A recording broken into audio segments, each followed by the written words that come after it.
Bueno, bienvenidos a todos.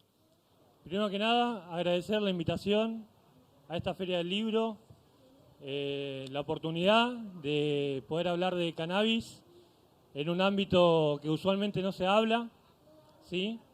Agradecer a mis compañeros, a la gente de Flores de Libertad. Nosotros somos un colectivo canábico solidario que nació acá, en Varela, que hoy en día pisa a nivel nacional. Y venimos abarcando muchos frentes en torno a lo que es la holística canábica, ya sea cultivo, el tema legal, el tema médico. Trabajamos en conjunto con organizaciones gubernamentales y no gubernamentales, como pueden ser el CONICET, la Universidad de acá del Cruce, la UNAG, en la que estamos participando en una diplomatura también. Así que bueno. Básicamente la charla de hoy vamos a hablar un poquito de reducción de riesgos y daños en torno al uso del cannabis, ¿sí? Primero que nada, para hablar de reducción de riesgos y daños tenemos que hablar un poco de lo que es la planta y qué es lo que hace la planta en nuestro cuerpo también, ¿sí? Y cuáles son las medidas en el cultivo que tenemos que tener en cuenta, que es el primer paso a la hora de tener un consumo responsable, es un cultivo responsable, ¿sí? Bueno, el cultivo de cannabis es un cultivo un poco diferente de las otras plantas. Es una planta que viene acompañando a la humanidad desde hace muchos años, desde los principios de la humanidad, y tuvo muchos usos, desde el uso textil, el uso medicinal también, hasta también el uso lúdico, como nosotros defendemos igual que el uso del cannabis es siempre terapéutico, y si no es un mal uso del cannabis, ¿sí? Si el cannabis está bien usado, siempre es terapéutico. Siempre basándonos en hechos reales, ¿sí? En cuestiones que están investigadas, ¿sí? En estudios que están investigados. El cultivo de cannabis tiene que ser responsable, primero que nada, para que el consumo sea responsable. Tratar de no usar productos pesados, químicas pesadas, ¿sí? Sino usar productos orgánicos. Esa es la base para tener un buen consumo de cannabis, el buen cultivo del cannabis. Para entender la planta hay que estudiar un poco la planta. Nosotros estamos dando charlas, damos seminarios, bueno, después vamos a contar un poquito sobre eso, donde específicamente hablamos de cultivo, ¿sí? Y de cuáles son las medidas de cultivo, los protocolos a tener en cuenta a la hora de cultivar una planta. Después entender también que el cannabis tiene una infinidad de subespecies, tiene una infinidad de mestizajes, por así decirlo, y está muy cruzado y tiene muchas cepas. Y cada una tiene su potencial uso medicinal terapéutico y no todas son, aunque muchas iguales, parecidas, no son iguales entre sí y cada una suele tener efectos distintos. Esto también es básico para entender la reducción de riesgos y daños. Para que queden claro, los únicos riesgos y daños que se corren a la hora del consumo del cannabis es si el consumo del cannabis no está siendo cuidado, si no está siendo bien consumido. El cannabis no nos puede matar, no nos puede hacer mal, básicamente porque no interviene en las funciones vitales del cuerpo humano. No va a afectar el latido de nuestro corazón, no va a afectar nuestra respiración, ¿sí? No nos va a matar, no vamos a dejar de respirar o nos va a matar el cannabis, ¿sí? Existe un número que habla de toneladas de cannabis que tienen que ser consumidas para que haya una sobredosis. Y para hablar de reducción de riesgos y daños también hay que entender qué es la marihuana, qué es el cannabis y por qué nos produce estas cosas que nos produce a nosotros, ¿sí? El cannabis es una fábrica química, prácticamente. Tiene cerca de 400 compuestos activos y se van descubriendo más y más. Parte de estos compuestos activos son cannabinoides, otros terpenos y otros flavonoides. De estos cannabinoides, sus principios activos más conocidos están en el THC y el CBD, que son los cannabinoides que más conocemos. Para que el cannabis nos haga efecto, nosotros tenemos que tener receptores de esos químicos, receptores específicos de esos químicos, que después va a hablar bien el doctor, que los tenemos, ¿sí? Y los tenemos no para recibir un químico que viene de afuera, sino para recibir un químico que nosotros producimos, que se llama endocannabinoide, producimos un montón de endocannabinoides. El más conocido es la anandamida, que vendría a ser el comparativo al THC. El THC es un fitocannabinoide y la anandamida un endocannabinoide.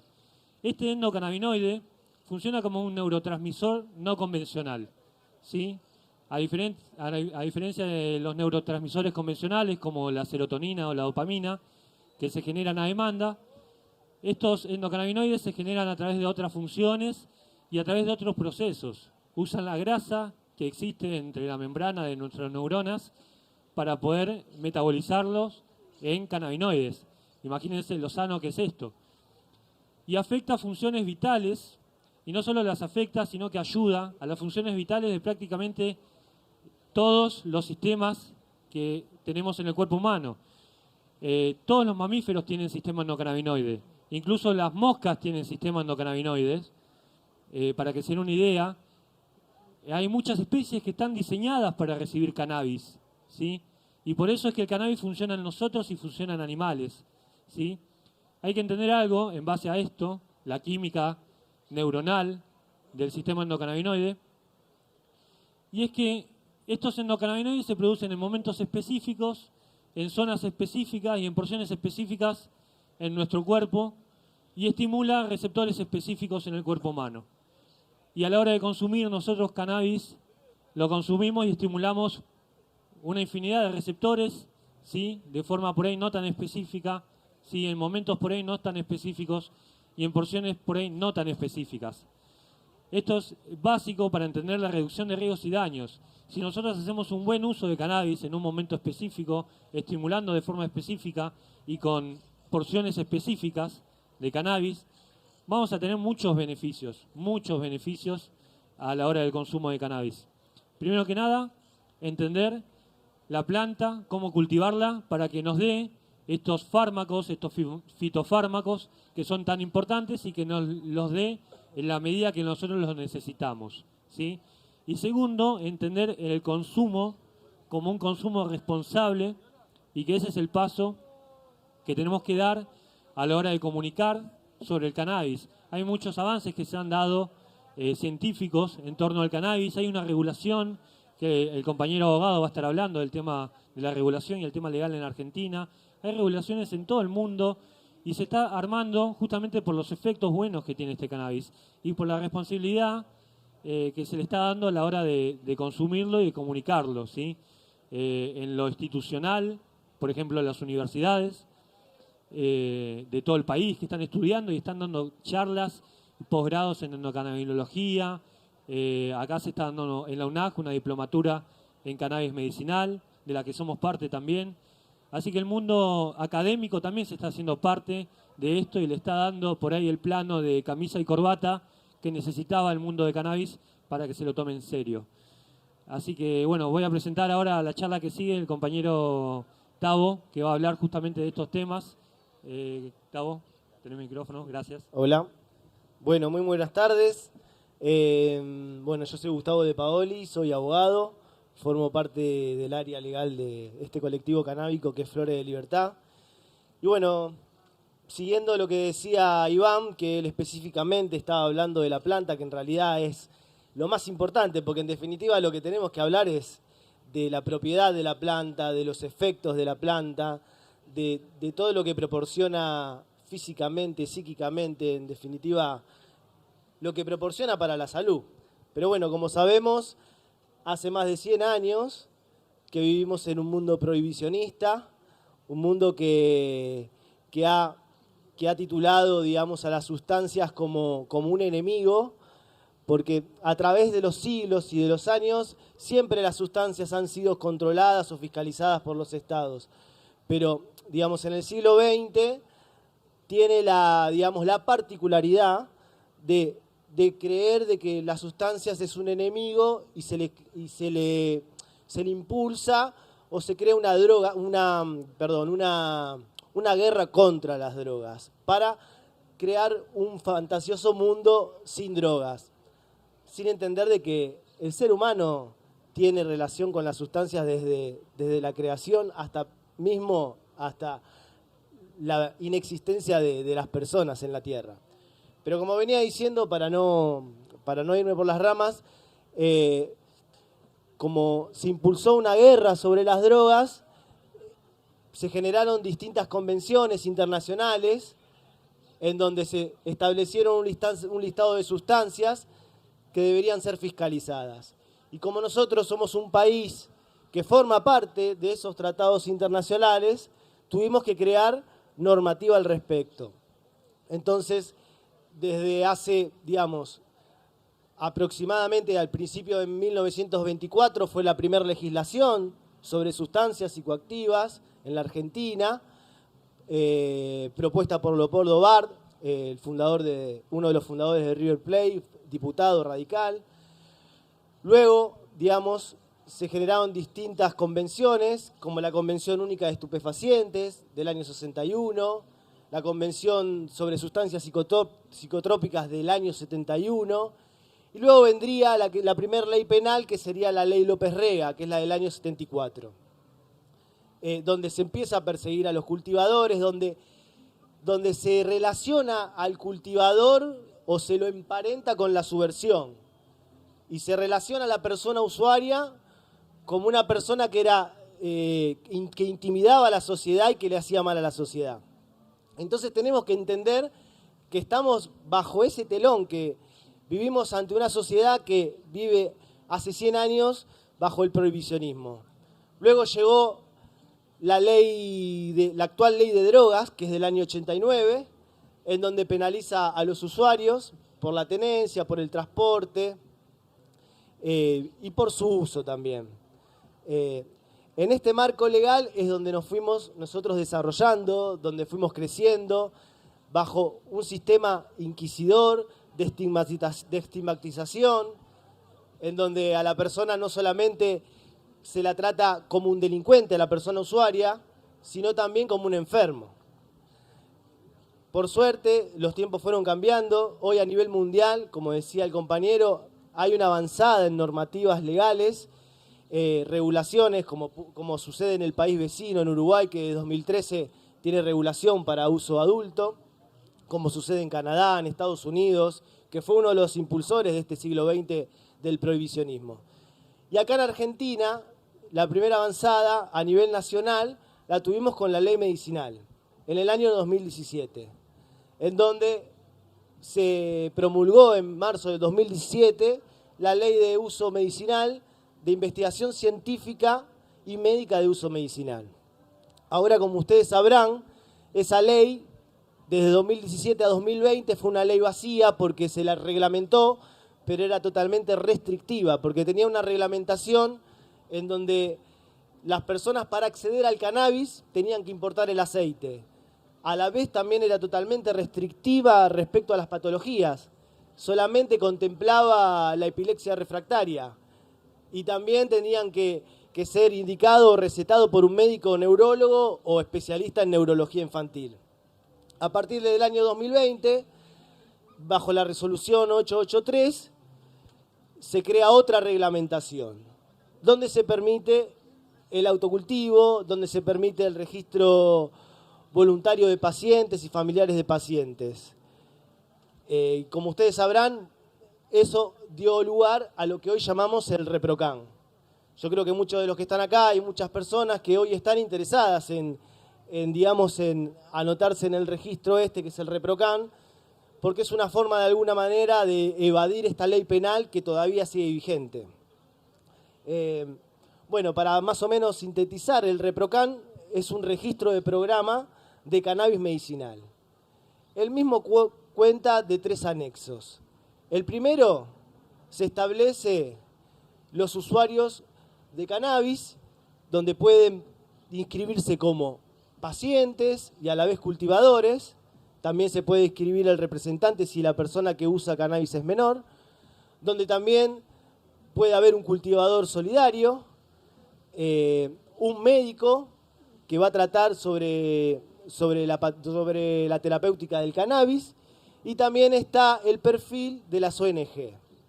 Lamentablemente, todavía las ONG no pueden inscribirse en ese sistema porque no está funcionando como tal para que las ONG puedan, digamos, cultivar para las personas que utilicen el cannabis. También tenemos en ese anexo, en el anexo número 2, distintas cuestiones que tienen que ver con la cantidad de plantas que uno puede tener. Hoy, si uno se registra en el ReproCam, puede tener 9 plantas floradas, puede transportar 40 gramos de marihuana, puede transportar 6 goteros de 30 mililitros y está permitido el cultivo interior, pero el cultivo interior, digamos, tiene que ver con cultivar en un patio, cultivar en la terraza o cultivar dentro del ambiente del inmueble. Lamentablemente el ReproCam, digamos, tiene sus falencias porque, digamos, es una página que solamente estaba funcionando con una persona que inscribía a las personas y obviamente trae un retardo increíble para las vinculaciones. Entendamos que muchas personas teniendo ese registro hoy pueden ir por la calle tranquilas de alguna manera y si los paran la fuerza de seguridad de alguna manera pueden justificar. Esto no quiere decir, lamentablemente, que no haya ningún inconveniente, porque las fuerzas de seguridad no están siendo, digamos, capacitadas para que entiendan esta ley. Porque este registro, para que entienda la sociedad, emana de una ley nacional. Como hay una ley nacional que priva la tenencia y el uso del cannabis, hay una ley nacional que autoriza el uso del cannabis. Entonces ahí se genera una colisión. Pero teniendo este registro hoy, que no es lo ideal, porque lo ideal es que cada uno pueda plantar en su casa sin tener que registrarse en ningún lado. Porque si uno puede tomarse una cerveza, puede, digamos, fumar cigarrillo, que es tan perjudicial para la salud, ¿por qué no puede tener una planta de marihuana en su casa? Entonces, como venía diciendo, es hoy la herramienta legal que tenemos las y los cultivadores, las y los usuarios, para poder trasladar el cannabis. Este registro, digamos, nos vincula con un médico. Uno tiene que tener la aplicación Mi Argentina, ingresa a la página del ReproCam, se inscribe como paciente que usa cannabis. Si es cultivador, también se inscribe como cultivador en ese mismo rango. Les da un código de vinculación, el cual se lo facilita uno al médico, ese código de vinculación. El médico se registra en el ReproCam y busca al paciente, al usuario, mediante ese código de vinculación y su DNI. Y eso luego les va a dar una credencial que en definitiva es la autorización para cultivo. Bueno, hoy tenemos esto. Lamentablemente todavía siguen habiendo causas de personas que cultivan marihuana. Por eso la lucha central de las personas que cultivamos, de las personas que usamos cannabis, es por una despenalización, una reforma integral de la ley de drogas y también es por una regulación integral de la planta de cannabis. Así que, bueno, como decía Iván y como ahora seguramente va a decir el doctor Zurdo, los invitamos al seminario que vamos a dar desde Flores de Libertad, al Repesando 2, que van a ser todos los sábados de octubre y el primer sábado de noviembre, para poder charlar de todas estas cuestiones de la planta. Todo lo que tiene que ver con la medicina, todo lo que tiene que ver con la fitoterapia, con la planta en sí y con las cuestiones legales. Así que arriba, a seguir luchando y a no bajar los brazos y a fumarse un porro.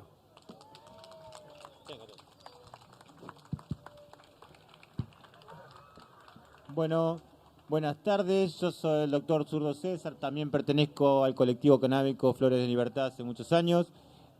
Soy también tocoginecólogo y endocannabinólogo. Yo lo que les voy a hablar es un poco de la parte medicinal de la planta. Como para más o menos tener una idea, el cannabis tiene registros escritos de más de 8.000 años antes de Cristo en la medicina occidental, en China. Hay registros del cannabis desde esa época como medicinal. Así que hoy por hoy la prohibición que hubo en todo el siglo XX está toda quedada atrás. Como para entender un poco la parte del medicinal, como había dicho bien Iván, la planta tiene los fitocannabinoides, nuestro cuerpo tiene endocannabinoides. Eso es más o menos como para aplicar el sistema endocannabinoide, tiene 3 patas. Los endocannabinoides, que son los propios fabricados por nuestro cuerpo, los fitocannabinoides y los receptores de cannabis. Los receptores de cannabis en nuestro cuerpo, hay dos receptores diferentes, que son el CB1 y CB2, se encuentran en todo el cuerpo, en diferentes concentraciones en el cuerpo. No importa. Y estos son estimulados por los fitocannabinoides, tanto el THC como el CBD y todos los más de 400 sustancias activas que tiene la planta. Los más estudiados obviamente son estos dos que nos estamos nombrando. Como para ir pensando, el THC y el CBD en el cuerpo tienen muchas funciones. El THC es muy estimulante, es el que le dio muchos años la prohibición porque es psicoactivo, pero bueno, si uno lo utiliza junto con el CBD, eso quiere decir usarlo como planta entera, como yo siempre digo, el CBD regula el THC y hace que este efecto psicoactivo no sea tan alto. Y lo que hace que necesitemos muchas menores concentraciones de tanto THC y CBD como para mantener un efecto en la planta, en el cuerpo humano, perdón. Esto se llama efecto séquito, que el efecto séquito se estimula y aumenta al usar la planta entera junto con los flavonoides y terpenos que bien nombró hace un ratito Iván, que aumentan los efectos del THC y CBD en el cuerpo. Como para seguir hablando del sistema endocannabinoides, el cuerpo humano tiene, como dije hace un rato, los receptores y también tiene un sistema que degrada todos estos endocannabinoides y fitocannabinoides. Como lo nombró Iván hace un rato, en nuestro cuerpo forman los propios cannabinoides, como dijo la anandamida, hay otro que se llama 2-AG, es lo que nuestro propio cuerpo lo forma y estimula todo el sistema endocannabinoide, y lo que nos hace en el cuerpo es regular la homeostasis del cuerpo. Sí, la homeostasis del cuerpo es como para que lo entiendan mejor, es toda una regulación endógena del cuerpo de todas las funciones del cuerpo, desde las funciones endocrinas, de las funciones neurológicas, del sistema cardiovascular, del sistema digestivo, del sistema urinario. Todo está regulado por este sistema. Después, bueno, esto ya está. Como para explicar, yo siempre digo que hay que utilizar planta entera porque existen productos farmacológicos de THC puro o CBD puros y estos productos necesitan una dosis muy alta como para llegar al efecto deseado utilizándolo en forma individual, y al llegar a estos efectos, concentraciones tan altas, lo que nos produce en el cuerpo son efectos adversos del THC o del CBD. Y utilizándolo como tratamos de proponer siempre, utilizar la planta entera, hacer nuestro propio aceite, y se forma el efecto séquito, como hablé recién, disminuimos todo el riesgo de todos los efectos adversos que produce la planta. En general, se puede decir que casi no tiene efectos adversos, no tiene efectos ¿cómo explicarlos?, de letalidad, ni con las máximas dosis que uno puede tomar. Hace un rato Iván les dijo que por más que nos pongamos una dosis altísima de cannabis en el cuerpo, no nos va a producir ninguna toxicidad. No existe en el mundo ninguna muerte por exceso de cannabis. Al contrario, es muy beneficioso para el cuerpo. Después, como para explicarles para lo que sirve, hay una lista larguísima de patologías, como estaba la ley, como nombró Gustavo hace un tiempo, estaba la ley solo para la epilepsia refractaria, pero bueno, eso fue una ley de 2017, por suerte ahora se está ampliando un poco más, y el cannabis sirve para infinidad de patologías. Yo simplemente le voy a enumerar algunas como para que gente que quiera saber para qué sirve el cannabis. Sirve para la epilepsia, como habían dicho, para el Parkinson, para la enfermedad de Alzheimer en los adultos mayores, para la esclerosis múltiple, en los niños para el autismo, patologías digestivas como enfermedad de Crohn u otras enfermedades intestinales, para las náuseas, los vómitos, la anorexia, la caquexia que provoca el cáncer o el tratamiento quimioterapia. El cannabis disminuye muchísimo los efectos de la quimioterapia. En general, la mayoría de los pacientes que hacen quimio, que se les cae el pelo, por ejemplo, con el cannabis en general a la mayoría no se les cae el pelo o en mínimas proporciones. Si sigo enumerando, sirve para la psoriasis, para la ansiedad, psicosis, adicciones. Es más, el cannabis es utilizado para tratamiento de adicciones, adicciones al alcohol, adicciones a la cocaína o adicciones hasta mismo al tabaco. Las patologías, puedo seguir nombrando, las voy a seguir nombrando. Sirve para el dolor crónico, tanto neuropático como metastásico en los cánceres o inflamatorio, para las migrañas, para la fibromialgia, para el lupus, para la artritis reumatoide.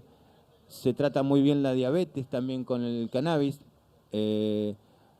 la osteoporosis, bueno, como nombré, efectos secundarios de la quimioterapia, en acompañamiento en tratamientos de HIV, SIDA, en los síndromes consuntivos de este mismo, ayuda muchísimo el cannabis a levantar a estos pacientes en estadios terminales.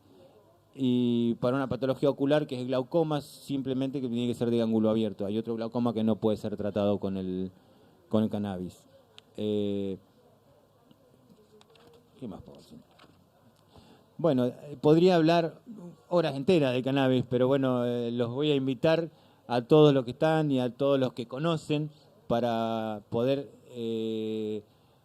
inscribirse y anotarse para poder en el seminario que vamos a dar a partir de octubre, como bien dijo Gustavo, a partir del 2 de octubre, todos los sábados, hasta el primer sábado de noviembre, que vamos a hablar de toda la parte del cannabis, desde la planta, desde la semilla, hasta el tratamiento médico, pasando por la parte legal. Mucho más para decir ahora no hay, simplemente invitarlos a todos para que se puedan anotar en el seminario. A ver, bueno, primero que nada un aplauso para el doctor, por favor. A mí no me aplaudieron, no me gustó eso. Bueno, entonces un aplauso para Iván. Ahí está, gracias. Y ya que estamos, un aplauso para Gustavo. Por favor, un aplauso para Gustavo. Ahí había una consulta, ¿puede ser? ¿Quién tenía una consulta? Ahí, estoy señalando para allá. ¿Quién tenía una consulta? ¿Nadie? Bueno, ahí está. Acérquese, por favor.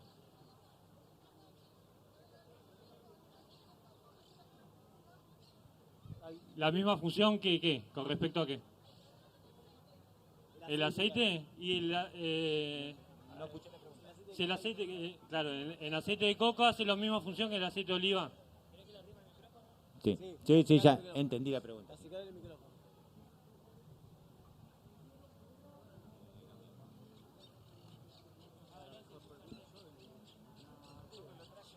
Hola, yo te preguntaba, la función del cannabis con el aceite de coco, ¿hace la misma función con el aceite de coco con lo que es oliva? Sí, el aceite de coco, el aceite de oliva no es el medicamento en sí, sino es el cannabis. El aceite de oliva o el de coco son los medios que uno hace la dilución del aceite. El efecto que va a hacer el cannabis es el mismo. No cambia el efecto por tener aceite de coco o aceite de oliva. El aceite de coco oliva es el medio, digamos, de transporte del aceite de cannabis para que uno lo diluya y para poder consumirlo, exactamente. Bueno, a ver si alguno tiene alguna consulta más. Los vamos a invitar a que nos busquen en las redes, Flores de Libertad, en Facebook, en Instagram, en YouTube. Hay mucho material ahí, hay mucho video, charlas, entrevistas que hemos dado. También los vamos a invitar al seminario, como bien repetimos, el seminario arranca en octubre. Son 6 sábados, es súper interesante, se va a hablar de taxonomía, de botánica de la planta, subespecies, el amplio tema legal, el tema médico también, medicina canábica en mascotas, que es muy importante también. Así que bueno, están todos invitadísimos. No sé si, Tavo, querías decir algo. No, una cosita para la señora. Lo que sucede es que por lo general el aceite de coco tiene más propiedades que el aceite de oliva. Esa es la cuestión.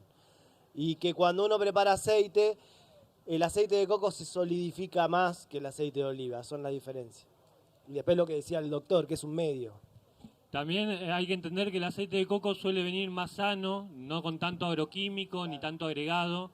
El aceite de oliva es muy comercializado, muy industrializado y suele tener mucha porquería, si se quiere, ¿sí?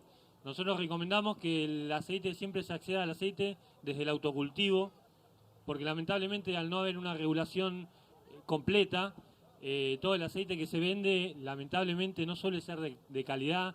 Nosotros hemos analizado muchos aceites, incluso aceites legales que vienen desde el exterior y que no tienen cannabis, que tienen opioides, ibuprofeno, que tienen benzodiazepinas, que tienen morfina, ¿sí? Y no tiene cannabis. Así que, ojo, por favor, no compren cannabis, cultívenlo y si no, acérquense a una agrupación como Flores de Libertad, que para eso estamos. Miren, con respecto a no comprar cannabis, yo les voy a contar mi experiencia propia. Yo empecé con el cannabis hace muchos años, allá por el 2015, más o menos, por mi señora que tenía fibromialgia. Digo tenía porque en su momento, allá por el 2015, compré en varios lugares cannabis y parece que compré aceite de cocina, porque ningún cannabis le hizo absolutamente nada. Hasta que yo hice mi primer aceite y si supieran cómo conseguí las flores, era una planta totalmente NN, que no tenía ni idea de dónde cómo la habían cosechado, pero bueno, fue mi primer aceite, fue uno de los mejores aceites que pude hacer para mi señora. A partir de ahí, obviamente, empecé a estudiar, hice el curso de endocrinología, me contacté con la gente de Flores de Libertad, que fue un gran apoyo en mí, y a partir de ahí empecé a hacer nuestro propio aceite, y a partir de ahí empecé a trabajar con la gente y hacer aceite para toda la gente que necesita, donándosela, siempre lo donamos, nunca jamás vendí un aceite.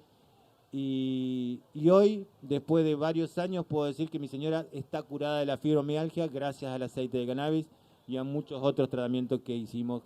Pero bueno, agradezco a esta planta maravillosa que le dio salud a mi mujer. ¿Tenías una consulta? Hola, soy Daro. Hola, Daro. ¿Cuántos gramos de flores más o menos utilizarías para diluir en un litro de alcohol para preparar el aceite? O sea, 30 gramos. Primero que nada, él está hablando de una extracción de aceite en solventes, ¿sí? Un solvente, él me está hablando de alcohol tridestilado, ¿sí? El alcohol se usa como extractor de los principios activos que tiene la planta.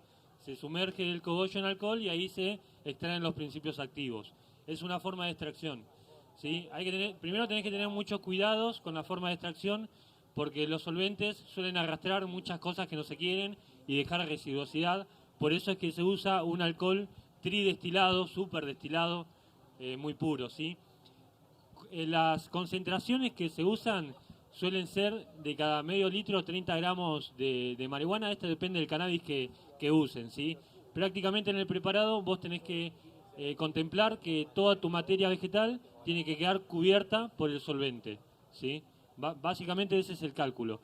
Después la concentración que va a sacar ahí va a depender de la calidad de resina que tengas, ¿sí? Eso es lo que con el cultivo podés garantizar de tener un conocimiento que la calidad de la resina es buena, la calidad de la extracción es buena y podés tener una idea de qué extracción podés tener ahí, ¿sí? Esa extracción se puede analizar, casi todas las universidades están analizando la extracción para saber qué porcentaje de principios activos tienen, eso se llama cromatografía.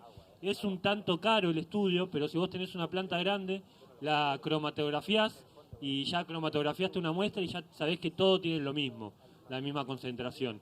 Así que es una herramienta que por ahí no está tan lejos del alcance de las personas, porque no es muy caro que digamos, está entre los 3.000 y 5.000 pesos una cromatografía, que si necesitan asesoría sobre eso también nos pueden consultar en las páginas del colectivo sobre qué cromatografía necesitas, si es gaseosa, si es líquida, qué perfiles de cannabinoides te van a dar o de terpenos, qué resultados van a tener esto en el uso médico, ¿sí? Y en el aspecto legal también cómo te tenés que manejar para que todo esto no te traiga ningún problema. ¿Qué cosa? ¿Tenemos alguna otra consulta?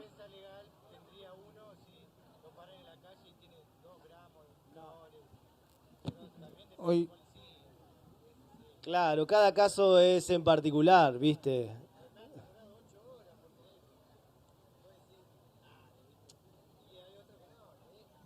Claro, cada vez según con el policía que te encuentres, según cómo le expliques vos también. En primer medida, sabemos que, digamos, si a vos te quieren requisar, en realidad tiene que haber una presunción de que vos estás por cometer algún delito. Y en todo caso, si lo considera así, el agente de seguridad tendría que darle intervención a un fiscal de turno.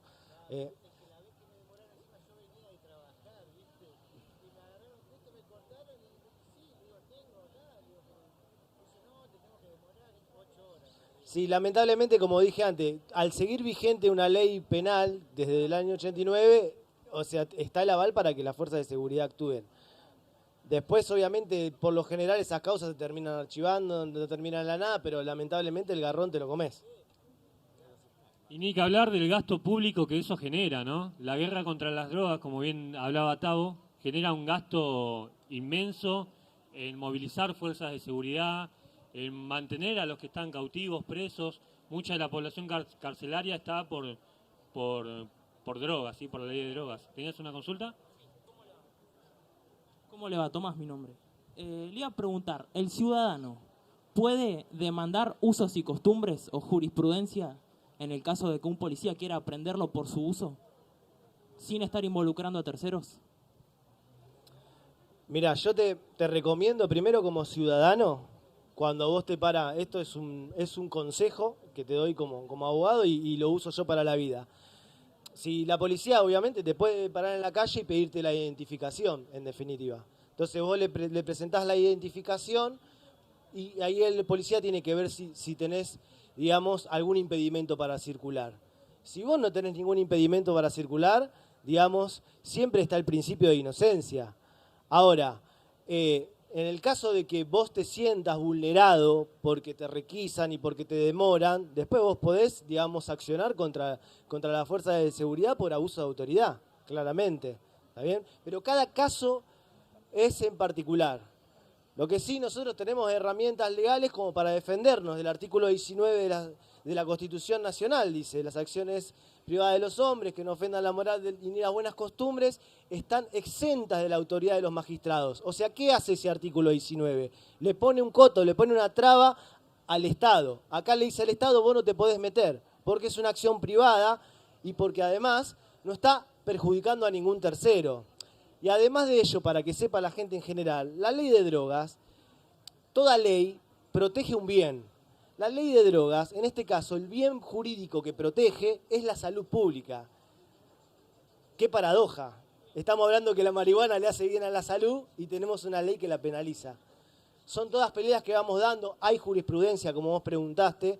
Lo que pasa que lamentablemente, al seguir vigente esa ley de drogas, al no estar reformada integralmente, todavía, digamos, existen estos injustos, que vos después lo podés pelear claramente. Gracias a todos, ya vamos a ir cerrando.